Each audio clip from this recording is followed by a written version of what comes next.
Hello friends, नमस्कार। मैं राकेश कुमार स्वागत करता हूं आपका आपके बायोलॉजी एजुकेशन चैनल जिसका नाम है आरके बायोलॉजी क्लासेस सीखकर। तो फ्रेंड्स, अपन चर्चा कर रहे थे जूलॉजी पार्ट लेसन नंबर 22 यानी कि मनुष्य में पाचन तंत्र, उसके बारे में अपन पढ़ रहे थे, जिसके 2 पार्ट अपन ने देख लिए थे, जिसमें प्रत्येक आर्नाल के पार्ट्स की चर्चा अपन ने की थी। आज अपन चर्चा करेंगे इसी लेसन में पार्ट नंबर 3 है और उसमें अपन देखेंगे प्रमुख पाचक ग्रंथियां, उसके बारे में आज अपन चर्चा करने वाले हैं। पहले तो आपको एक बात कह देता हूं कि जो भी वीडियो में क्लास 12 से संबंधित आपको उपलब्ध करवाता हूं, तो उन वीडियो को आपको क्या करना है, खुद तो देखना ही है, अच्छे प्रकार से नोट्स बनाने, याद करना है और ज़्यादा से ज़्यादा शेयर ज़रूर करना है, क्योंकि अभी भी कई लोग ऐसे हैं जिनके पास वीडियो नहीं पहुंच रहा है। तो प्लीज़ ज़्यादा से ज़्यादा वीडियो को शेयर कीजिए। तो देखिए, आज का वीडियो चालू करते हैं। अपना लेसन जो था वह था अपना लेसन 22। लेसन कौन सा था? 22, यानी कि मानव में पाचन तंत्र। मानव में पाचन तंत्र, human digestive system. Human digestive system के बारे में अपन क्या कर रहे थे, चर्चा कर रहे थे। इसी में आज अपन पढ़ने वाले हैं प्रमुख रूप से जो पाचक ग्रंथियां होती है, जो भोजन के पाचन में क्या होती है, सहायक होती है, उनके बारे में अपन पढ़ने वाले हैं। तो देखिए, अपने जो मानव शरीर होता है उसके अंदर अपन कहते हैं जो भोजन का पाचन होता है, तो उसमें कुछ ग्रंथियां सहायक होती है, जिनसे अपन मान सकते हैं जो स्त्रावित पदार्थ होता है वह पाचन में क्या माना जाता है, सहायक माना जाता है। अब अपने आहार नाल से संबंधित अपन देखेंगे मुख्य 3 पाचक ग्रंथियां पाई जाती है। अपने आहार नाल से संबंधित अपन देखेंगे मुख्य 3 पाचक ग्रंथियां पाई जाती है। सबसे फर्स्ट जो होती है वह होती है अपनी यकृत ग्रंथि, यानी कि लीवर ग्लैंड्स भी कहते हैं। दूसरी जो ग्रंथि होती है अपनी, वह होती है अपनी अग्नाशय ग्रंथि। कौन सी होती है? अग्नाशय ग्रंथि होती है। और थर्ड अपन देखें तो वह कौन सी होती है? लार ग्रंथि होती है। अगर पाचन तंत्र के क्रम के हिसाब से देखें तो सबसे पहले मुख्य में आ जाती है अपनी लार ग्रंथि, फिर आती है अपनी यकृत ग्रंथि, बाद में अपन देखें तो अग्नाशय ग्रंथि आती है। लेकिन सबसे पहले मैंने यकृत को इसलिए शामिल किया है क्योंकि इसके बारे में अपने को थोड़ा ज्यादा पढ़ना है, फिर अग्नाशय के बारे में पढ़ेंगे, लार ग्रंथि के बारे में छोटी सी मैटर है तो उसके अपन लास्ट में देखेंगे। सबसे पहले मैं आपको बताना जा रहा हूं किसके बारे में, यकृत ग्रंथि के बारे में। तो यकृत ग्रंथि जो है उससे जुड़ी जुड़ी मेन बातें देखिए अपने। यकृत जो ग्रंथि है तो यह क्या है, एक सबसे बड़ी पाचक ग्रंथि होती है। यकृत क्या है? सबसे बड़ी पाचक ग्रंथि होती है। ये हमेशा ध्यान रखना, ऑब्जेक्टिव क्वेश्चन वगैरह में भी पूछा जाता है, सबसे बड़ी पाचक ग्रंथि कौन सी होती है? तो यकृत जो है वह सबसे बड़ी पाचक ग्रंथि होती है। इसकी उत्पत्ति पूछी जाए तो उत्पत्ति कैसी होती है? भ्रूणीय एंडोडर्मल उत्पत्ति होती है इसकी। भ्रूण की जो एंडोडर्मल अपन मानते हैं वह उत्पत्ति इसकी मानी जाती है। 3 भ्रूणीय स्तर होते हैं, एक्टोडर्म, एंडोडर्म और मीजोडर्म। तो एंडोडर्म स्तर से अपन मानते हैं इसकी उत्पत्ति होती है। यकृत के अगर वजन की बात की जाए, यकृत का जो वजन तो वह कितना होता है? 1.2 से अपन मानते हैं 1.5 किलोग्राम अपन मानते हैं यकृत का क्या होता है, वजन होता है। अगर इसका आकार देखा जाए तो 15 से 22 सेंटीमीटर, यही क्या होता है कि चौड़ा भाग है, यकृत या ग्रंथि है 15 से 22 सेंटीमीटर चौड़ा। इसकी उपस्थिति कहां होती है? अपना जो डायाफ्राम होता है, डायाफ्राम के नीचे दाईं ओर, डायाफ्राम या जो तनुपट होता है, डायाफ्राम के नीचे दाईं ओर अपन कहते हैं यकृत जो होता है वह प्रेजेंट होता है। कितनी पालियों में डिवाइड होता है?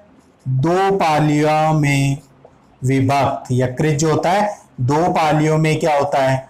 विभक्त होता है। इसके अलावा अपन कहते हैं 2 पालियों में तो विभक्त होता है। बड़ी पाली कौन सी होती है? दाईं पाली बड़ी होती है, दाईं पाली क्या होती है इसकी, बड़ी होती है। दाई पाली जो होगी वह बड़ी मानी जाती है यकृत की। अब दाई पाली के नीचे की तरफ अपन क्या कहते हैं, जैसे फॉर एग्जांपल अपन ने मान लिया कि यह अपन कह सकते हैं यकृत पार्ट है, यह दो पालियों के अंदर डिवाइड होती है।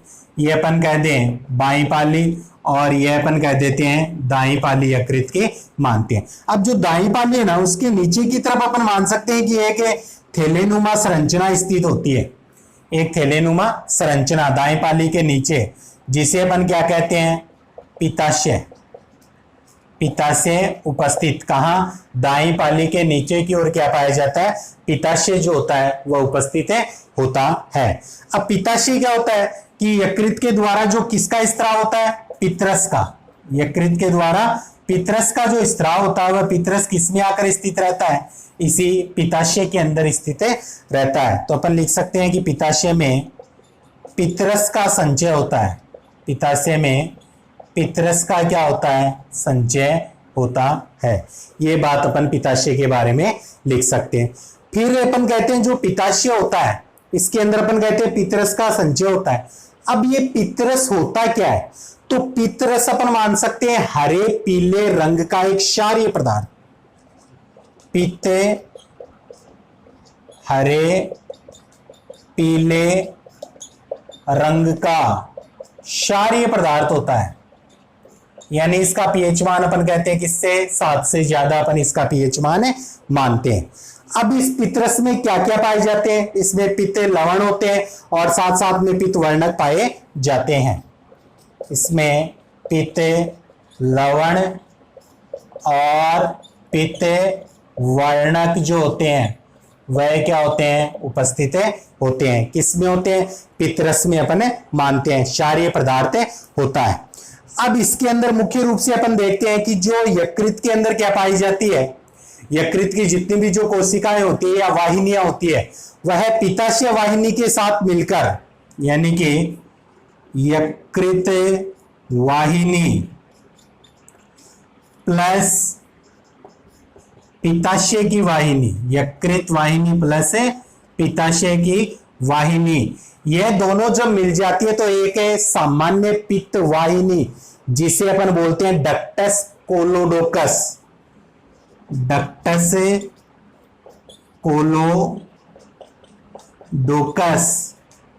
या सामान्य पित्तवाहिनी का क्या करती है, निर्माण करने का कार्य करती है। यानी यकृत वाहिनी और पित्ताशय की वाहिनी दोनों मिलकर एक डक्टस कोलोडोकस यानी कि सामान्य पित्तवाहिनी का क्या करती है, यह निर्माण करती है। यह डक्टस कोलोडोकस क्या करती है या पित्तवाहिनी क्या करती है, पितरस को जो आंत्र का ग्रहणी भाग होता है उसमें पहुंचाती है। पितरस को कहां पहुंचाती है, ग्रहणी में भेजती है, ग्रहणी में भेजने का कार्य करती है। पितरस को कहां भेज रही है, जो ग्रहणी भाग होता है उसमें भेजने का कार्य करती है। ये तो थी इसकी मेन बातें। अब अपन कहते हैं कि जो अनेक यकृत पालियों से अपन कहते हैं कि जो यकृत का निर्माण होता है, यानी यकृत पालियां जो होती है वही जुड़कर किसका निर्माण करती है, यकृत का निर्माण करती है। मुख्य रूप से तो अपन कहते हैं यकृत में 2 ही पालियां पाई जाती है, फिर उप पालियां और भी इसके अंदर होती है, तो सभी मिलकर किसका निर्माण करती है, यकृत का निर्माण करती है। और यकृत पालियां क्या होती है, यकृत की क्रियात्मक इकाई होती है। यकृत पालियां क्या होती है, यकृत की क्रियात्मक इकाई होती है। ध्यान रखना, जैसे मानव शरीर के क्रियात्मक इकाई अपन किसे मानते हैं, कोशिका को मानते हैं सूक्ष्मतम क्रियात्मक इकाई, तो यकृत की कौन होती है, यकृत जो पालियां होती है वो होती है, क्योंकि यकृत पालियों से किसका निर्माण होता है, यकृत का निर्माण होता है। फिर यकृत पालिका का जो निर्माण होता है वह यकृत कोशिका करती है। यकृत पालियां जो होती है उसका निर्माण कौन करती है, यकृत कोशिका। यकृत कोशिका जो होती है वह निर्माण करती है यकृत पालिका, और यकृत पालिका किसका निर्माण करती है, अपन देखें तो यकृत का निर्माण करती है। ये देखते हैं। फिर यकृत में क्या पाई जाती है, मुख्य रूप से एक सेल्स पाई जाती है जिसे कुफर सेल्स या कुफर कोशिकाएं अपन कहते हैं, जिसका कार्य महाभक्षकाणु का होता है। कौन सी कोशिका पाई जाती है? कुफर कोशिका पाई जाती है, जिसे अपन क्या कहते हैं? महाभक्षकाणु। यानी ये क्या करती है? किसे नष्ट करती है?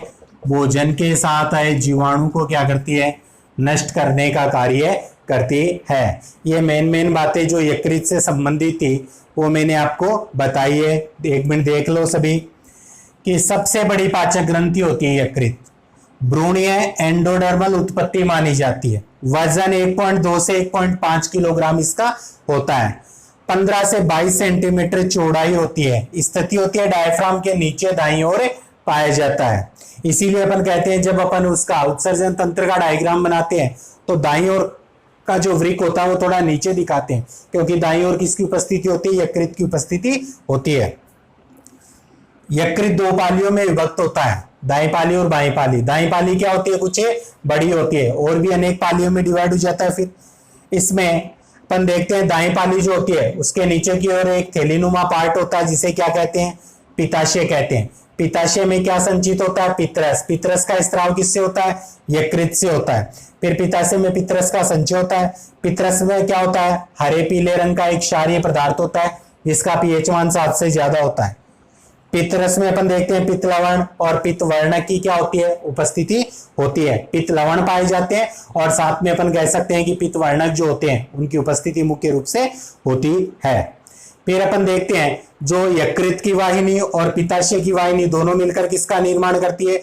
डक्टस कोलोडोकस सामान्य पित्त वाहिनी का निर्माण करती है। यह क्या करती है? पित्त रस को जो ग्रहणी का आंत्र का जो ग्रहणी भाग होता है उसमें भेजने का कार्य करती है। फिर अपन देखते हैं यकृत में जो सबसे छोटी जो सेल्स यकृत कोशिका होती है, यकृत कोशिका मिलकर यकृत पालियों का निर्माण करती है, और यकृत पालियां जो होती है वह अपन देखते हैं यकृत का निर्माण करती है। और यकृत पालियों को यकृत के क्रियात्मक इकाई अपन कहते हैं। यकृत के अंदर एक कोशिका पाई जाती है जिसे कुफर कोशिका या महाभक्षकाणु भी कहते हैं, क्योंकि ये क्या करती है? भोजन के साथ आए जीवाणुओं वगैरह को या हानिकारक पदार्थ जो भी होते हैं उनको क्या करती है? नष्ट करने का कार्य करती है। तो ये सारी बात थी यकृत से संबंधित। अब अपन आगे चर्चा करेंगे यकृत के कार्यों के बारे में। तो यकृत के कार्य देखिए,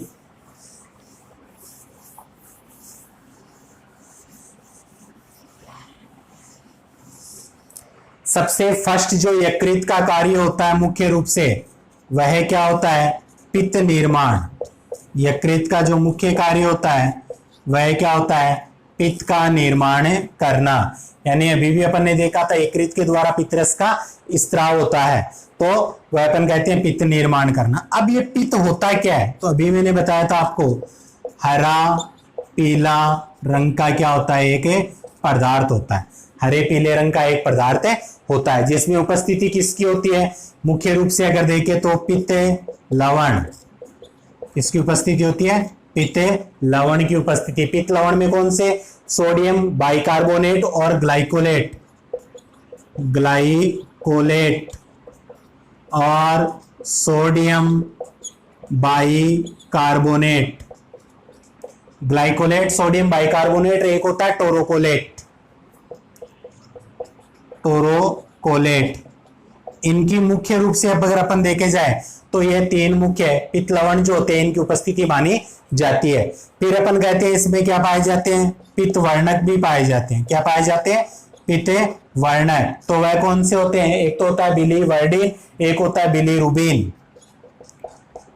बिलीवर्डिन और एक होता आपके बिलीरुबिन। ये दो क्या पाए जाते हैं? पित्त वर्णक भी उपस्थित होते हैं। तो पित्त लवण ग्लाइकोलेट, सोडियम बाइकार्बोनेट, टोरोकोलेट और पित्त वर्णक देखे तो बिलीवर्डिन और बिलीरुबिन जो होते हैं पित्त वर्णक उपस्थित होते हैं। इनके अलावा कोलेस्टेरोल और लिसिथिन, कोलेस्टेरोल और लिसिथिन या लेसिथिन भी कहते हैं कि भी इनमें क्या होती है? उपस्थिति मानी जाती है। ये भी प्रेजेंट होते हैं। अब जो ये पित्तवर्णक होते हैं ना, इनसे क्वेश्चन आता है कि पित्तवर्णक का जो निर्माण होता है वह किससे होता है? तो पित्तवर्णक का निर्माण किससे होता है? हीमोग्लोबिन के विखंडन से होता है। हीमोग्लोबिन के विखंडन से अपन मानते हैं किसका निर्माण होता है? जो पित्तवर्णक होता है उसका निर्माण होता है। अब अपन देखते हैं कि जो पितरस है, पितरस जो होता है उसका कार्य क्या होता है। तो पितरस क्या करता है, वसा पाचन में सहायक होता है। वसा पाचन में अपन मानते हैं पितरस जो होता है वह सहायक माना जाता है। अपन कहते हैं भोजन के अंदर जो फैट की मात्रा होती है तो उसको पचाने में पितरस जो होता है वह मुख्य योगदान देता है। इसके अलावा अपन कहते हैं पितरस क्या करता है, जो भोजन में जीवाणु नष्ट करने का कार्य करता है। पितरस जीवाणु नष्ट करता है। पितरस क्या है, क्षारीय प्रकृति का, अम्लीय क्षारीय है। क्षारीय प्रकृति का तो यह क्या करता है, अम्लीय भोजन को क्या बना देता है, क्षारीय बना देता है। अम्लीय भोजन को क्षारीय बना देगा और इसके साथ साथ जो भोजन को सड़ने से भी रोकता है। भोजन को सड़ने से रोकता है। कौन रोकता है, यही पितरस से रोकता है। तो ये पित्त के बारे में था। हरा पीला पदार्थ होता है, पित्त लवण प्रेजेंट होते हैं, ग्लाइकोलेट, सोडियम बाइकार्बोनेट, टोरोकोलेट, ये मुख्य पित्त लवण होते हैं। इनके अलावा पित्त वर्णक देखें तो बिलीवर्डिन और बिलीरुबिन पित्त वर्णक पाए जाते हैं जो पीले रंग के लिए उत्तरदायी होते हैं। पीलिया रोग में अपन कहते हैं इन्हीं पित्त वर्णकों की संख्या जो होती है वह ब्लड के अंदर बढ़ जाती है, मात्रा बढ़ जाती है, जिससे ब्लड में पीलापन आ जाता है। सारे पार्ट जो अपन कहते हैं वह उसमें पीलापन आ जाता है, नाखून, आंखें वगैरह। इसलिए पूछा जाता है पीलिया किससे संबंधित होता है, यकृत से संबंधित बीमारी मानी जाती है। अब जो पित्तवर्णक होता है उसमें निर्माण जो होता है पित्तवर्णक का वह हीमोग्लोबिन के विखंडन से होता है। वसा पाचन में पित्तरस सहायक होता है, जीवाणुओं को नष्ट करता है, अम्लीय भोजन को क्षारीय बनाता है और भोजन को सड़ने से भी रोकता है। ये इतने कार्य किसके अपने, यकृत ग्रंथि का जो पहला कार्य था पित्त निर्माण करना, तो ये पित्त से संबंधित अपनी जानकारी थी। दूसरा कार्य अपन देखेंगे ग्लाइकोजिनेसिस का कार्य जो किया जाता है किसके द्वारा किया जाता है, वह कार्य किया जाता है अपने यकृत के द्वारा। कौन सा कार्य है, सेकंड है ग्लाइकोजिनेसिस। तो देखिए इसको समझिए, ग्लाइको का मतलब तो क्या हो गया, एक तो ग्लाइको, एक जिनेसिस। ग्लाइको का मतलब तो होता है ग्लूकोज। ग्लाइको यानी कि ग्लूकोज को किस में चेंज है, ग्लाइकोजन में। ग्लाइकोजन, ग्लाइकोजन का हो गया ग्लाइको। जिनेसिस का मतलब होता है निर्माण करना। जिनेसिस का मतलब क्या होता है, निर्माण करना। यानी कि अपन मानते हैं जब अपना जो रक्त या ब्लड होता है ना उसके अंदर किसकी मात्रा अधिक हो जाती है, ग्लूकोज की मात्रा जब अधिक हो जाती है तो उस ग्लूकोज को यकृत क्या करता है, ग्लाइकोजन में परिवर्तित कर देता है और यकृत में वह संचय हो जाता है। किस रूप में, ग्लाइकोजन के रूप में। रक्त में जो अतिरिक्त ग्लूकोज होता है उसको यकृत के द्वारा ग्लाइकोजन के रूप में संचय करने की जो प्रक्रिया होती है उसे क्या कहते हैं, ग्लाइकोजिनेसिस के नाम से जानते हैं। थर्ड जो कार्य होता है ग्लाइकोजिनोलाइसिस। ग्लाइकोजिनोलाइसिस, थर्ड कार्य क्या होता है, ग्लाइकोजिनोलाइसिस। ग्लाइको का मतलब हो जाएगा ग्लाइकोजन, लाइसिस का मतलब क्या हो जाएगा, विखंडन यानी कि टूटना। यानी कि जब अपने ब्लड में ग्लूकोज की मात्रा कम हो जाती है ना तो यकृत क्या करता है, जो संचित ग्लाइकोजन था उसको वापस किस में कन्वर्ट कर देता है, ग्लूकोज में कन्वर्ट कर देता है। उस क्रिया को क्या कहते हैं, ग्लाइकोजिनोलाइसिस। यानी कि ग्लाइकोजन को वापस किस में बदला जाता है, ग्लूकोज में कन्वर्ट कर दिया जाता है। वो क्रिया कहलाती है ग्लाइकोजिनोलाइसिस कहलाती है। फिर आता है ग्लूकोनियोजिनेसिस। ग्लूकोनियोजिनेसिस, ग्लूकोनियोजिनेसिस जिसमें अपन कहते हैं क्या होता है, यकृत जो कोशिकाएं होती है वसीय अम्ल व अमीनो अम्ल से, वसीय अम्ल प्लस अमीनो अम्ल से किसका निर्माण करती है, ग्लूकोज का निर्माण करती है। किसका निर्माण करती है, वसीय अम्ल व अमीनो अम्ल से ग्लूकोज का संश्लेषण करती है अर्थात निर्माण करती है। उस क्रिया को ग्लूकोनियोजेनेसिस के नाम से अपन जानते हैं। पांचवा जो वर्क है अपने वह है विटामिन ए का संश्लेषण व संचय किया जाता है। विटामिन ए का संचय व संश्लेषण, यानी कि यकृत में विटामिन ए निर्मित भी होता है और उसका संचय भी होता है। छठवां जो मुख्य कार्य अगर अपन देखें तो वह क्या होता है, यूरिया संश्लेषण, यानी कि यूरिया का निर्माण भी अगर पूछा जाए कहां होता है तो यकृत में होता है। फिर अपन देखें सातवां, एक हिपेरिन पदार्थ आता है। हिपेरिन पदार्थ का निर्माण, अब हिपेरिन क्या है, प्रतिस्कंदक पदार्थ होता है जो अपने शरीर में अपन कहते हैं रक्तवाहिनियों के अंदर जो ब्लड सर्कुलेशन होता है ना, तो उस ब्लड को जमने से रोकने का कार्य जो करता है वह कौन होता है, अपने हिपेरिन होता है। इसीलिए इसे प्रतिस्कंदक कहते हैं। यह क्या करता है, प्रतिस्कंदक, यानी कि रक्त को क्या करता है, जमने से रोकने का कार्य करता है। 7 कार्य हो गए। 8वां कार्य अगर अपन देखें इसका तो एक तो प्रोथ्रोम्बिन और एक कौन सी होती है, फाइब्रिनोजन।